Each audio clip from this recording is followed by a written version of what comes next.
ನಮಸ್ಕಾರ. ಇವತ್ತಿನ ಈ ಆಳವಾದ ಚರ್ಚೆಗೆ ಸ್ವಾಗತ. ನಾವಿವತ್ತು ಒಂದು ಇಂಟ್ರೆಸ್ಟಿಂಗ್ ವಿಷಯದ ಬಗ್ಗೆ ಮಾತಾಡ್ತಿದ್ದೇವೆ. ನಮ್ಮ ಕೈಗಳಿಗೆ ಒಂದು ವಸ್ತು ಎಷ್ಟು ಬಿಸಿ ಅಥವಾ ಚಳಿ ಇವೆ ಅಂತ ನಿಖರವಾಗಿ ಹೇಳಕ್ಕೆ ಆಗಲ್ಲ ಅಲ್ವಾ? ಖಂಡಿತ. ನಮ್ಮ ಚರ್ಮ ಏನೋ ಒಂದು ಪರ್ಫೆಕ್ಟ್ ಅಳತೆಗೋಲು ಅಲ್ಲ. ಅದಕ್ಕೆ ನಮಗೆ ಹೀಟ್ನ ಅಳೆಯೋಕೆ ಒಂದು ಸ್ಪೆಷಲ್ ರೂಲರ್ ಬೇಕಾಗತ್ತೆ. ಕರೆಕ್ಟ್. ಅದೇ ಟೂಲ್ನ ನಾವು ಥರ್ಮೋಮೀಟರ್ ಅಂತ ಕರಿತೀವಿ, ಮತ್ತೆ ಆ ಅಳತೆನ ಟೆಂಪರೇಚರ್ ಅಂತೀವಿ. ಇದ್ರ ಬಗ್ಗೆನೇ ಇವತ್ತು ನಾವು ಡೀಟೇಲ್ ಆಗಿ ಮಾತಾಡೋಣ. ಹೌದು.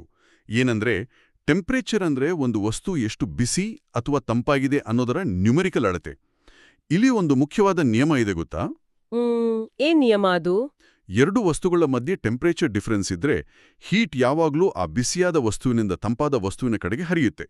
ಎರಡೂ ಸಮ ಆಗೋವರೆಗೂ ಇದು ನಡೀತೆ. ಓ, ಅಂದ್ರೆ ಇವಾಗ ನಾವು ಬಿಸಿ ಬಿಸಿ ಹಾಲಿನ ಲೋಟನ ಟೇಬಲ್ ಮೇಲೆ ಇಟ್ಟಾಗ ಸ್ವಲ್ಪ ಹೊತ್ತಿಗೆ ಅದು ತಂಪಾಗುತ್ತೆ. ಇದಕ್ಕೆ ಕಾರಣ ಅದೇನಾ? ಹಾಲಿನಲ್ಲಿರೋ ಹೀಟು ಆ ತಂಪಾದ ಗಾಳಿಗೆ ಹರಿಯುತ್ತೆ ಅಂತನಾ? ಎಕ್ಸಾಕ್ಟ್ಲಿ, ಅದ ಹೀಟ್ ಫ್ಲೋ. ಈಗ ಈ ಬಿಸಿನ ಅಳೆಯೋಕೆ ನಮ್ಮತ್ರ ಉದ್ದನ ಅಳೆಯೋ ಟೇಪ್ ತರ 3 ಫೇಮಸ್ ಸ್ಕೇಲ್ಗಳಿವೆ. ಓಕೆ. ಮೊದಲನೇದು ಬಂದು ಸೆಲ್ಸಿಯಸ್ ಸ್ಕೇಲ್. ಆಂಡರ್ ಸೆಲ್ಸಿಯಸ್ ಅನ್ನೋರು ಇದನ್ನ ರಚಿಸಿದ್ರು. ನಮ್ಮ ದಿನನಿತ್ಯದ ಹವಾಮಾನ ಆಮೇಲೆ ಅಡಿಗೆಯಲ್ಲಿ ಇದರ ಬಳಕೆ ತುಂಬಾನೇ ಇದೆ. ಅಂದ್ರೆ ನೀರು 0 ಡಿಗ್ರಿ ಸೆಲ್ಸಿಯಸ್ನಲ್ಲಿ ಹೆಪ್ಪುಗಟ್ಟುತ್ತೆ ಮತ್ತೆ 100 ಡಿಗ್ರಿ ಸೆಲ್ಸಿಯಸ್ನಲ್ಲಿ ಕುದಿಯುತ್ತೆ ಅಂತ ಹೇಳ್ತೀವಲ್ಲ, ಅದು. ಹೌದು. ಆಮೇಲೆ ಎರಡನೇದು ಫ್ಯಾರನ್ಹೈಟ್ ಸ್ಕೇಲ್. ಡ್ಯಾನಿಯಲ್ ಗೇಬ್ರಿಯಲ್ ಫ್ಯಾರನ್ಹೈಟ್ ಇದನ್ನ ರಚಿಸಿದ್ರು. ಅರೆ, ನಮ್ಗೆ ಜ್ವರ ಬಂದಾಗ ಅಮ್ಮ ಥರ್ಮೋಮೀಟರ್ ನೋಡಿ 102 ಡಿಗ್ರಿ ಫ್ಯಾರನ್ಹೈಟ್ ಇದೆ ಅಂತ ಹೇಳ್ತಾರಲ್ಲ, ಅಲ್ಲಿ ಈ ಸ್ಕೇಲ್ ಯೂಸ್ ಮಾಡ್ತಾರಲ್ವಾ? ಕರೆಕ್ಟ್ ಆಗಿ ಹೇಳಿದ್ರಿ. ಇದು ಮೆಡಿಕಲ್ ಫೀಲ್ಡಲ್ಲಿ ಹೆಚ್ಚು ಯೂಸ್ ಆಗತ್ತೆ. ಆದ್ರೆ ಈ ಎರಡೂ ಸ್ಕೇಲ್ ಇದ್ರೂ ಕೂಡ ವಿಜ್ಞಾನಿಗಳಿಗೆ ಮತ್ತೊಂದು ಸ್ಕೇಲ್ ಬೇಕಿತ್ತು. ಯಾಕೆ? ಮೂರನೇದ್ಯಾವುದು? ಅದೇ ಲಾರ್ಡ್ ಕೆಲ್ವಿನ್ ರಚಿಸಿದ ಕೆಲ್ವಿನ್ ಸ್ಕೇಲ್. ಪ್ರಪಂಚದಾದ್ಯಂತ ಸೈಂಟಿಸ್ಟ್ಗಳು ರಿಸರ್ಚ್ಗಾಗಿ ಬಳಸೋ SI ಯೂನಿಟ್ ಇದು. ಇದರ ಮ್ಯಾಜಿಕ್ ಇರೋದೇ ಆ ಅಬ್ಸಲ್ಯೂಟ್ ಝೀರೋ ಅನ್ನೋ ಕಾನ್ಸೆಪ್ಟ್ನಲ್ಲಿ. ಅಬ್ಸಲ್ಯೂಟ್ ಝೀರೋ ಅಂದ್ರೆ ನಮ್ಮ ಮನೆ ಫ್ರಿಡ್ಜ್ಗಿನ್ನೂ ತುಂಬಾ ತಂಪಾಗಿರುತ್ತಾ ಅದು? ಹಾ. ನಮ್ಮ ಫ್ರಿಡ್ಜ್ ಅದಕ್ಕೆ ಹೋಲಿಸಿದ್ರೆ ಕುದಿಯುವ ನೀರಿನ ತರಹ ಇರುತ್ತೆ. ವಾವ್, ನಿಜವಾಗ್ಲೂ? ಹೌದು.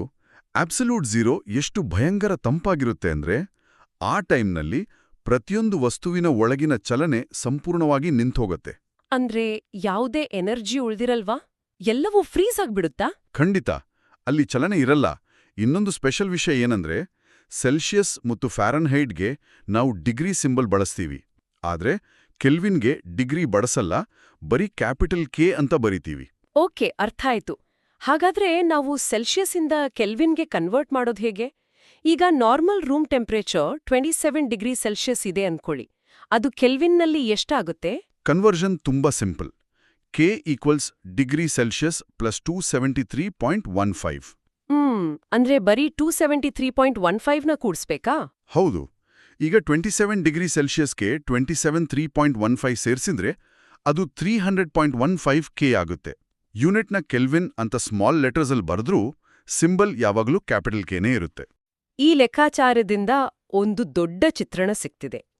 ಈಗ ಭಾರತದ ಒಬ್ಬ ಸೈಂಟಿಸ್ಟ್ ಆಮೇಲೆ ಬ್ರೆಜಿಲ್ನ ಇನ್ನೊಬ್ಬ ಸೈಂಟಿಸ್ಟ್ ಒಟ್ಟಿಗೆ ರಿಸರ್ಚ್ ಮಾಡುವಾಗ ಆ ನಿಖರವಾದ ಬಿಸಿನ ಅರ್ಥ ಮಾಡ್ಕೊಳ್ಳೋಕೆ ಈ ಸ್ಟ್ಯಾಂಡರ್ಡ್ ಸ್ಕೇಲ್ಗಳು ತುಂಬಾನೇ ಹೆಲ್ಪ್ ಮಾಡುತ್ತೆ ಅಲ್ವಾ? ಎಕ್ಸಾಕ್ಟ್ಲಿ. ವಿಜ್ಞಾನದಲ್ಲಿ ನಮ್ಮ ಫೀಲಿಂಗ್ಸ್ನ ಫ್ಯಾಕ್ಟ್ಸ್ ಆಗಿ ಬದಲಾಯಿಸೋಕೆ ಈ ಸ್ಕೇಲ್ಗಳು ಬೇಕೇ ಬೇಕು.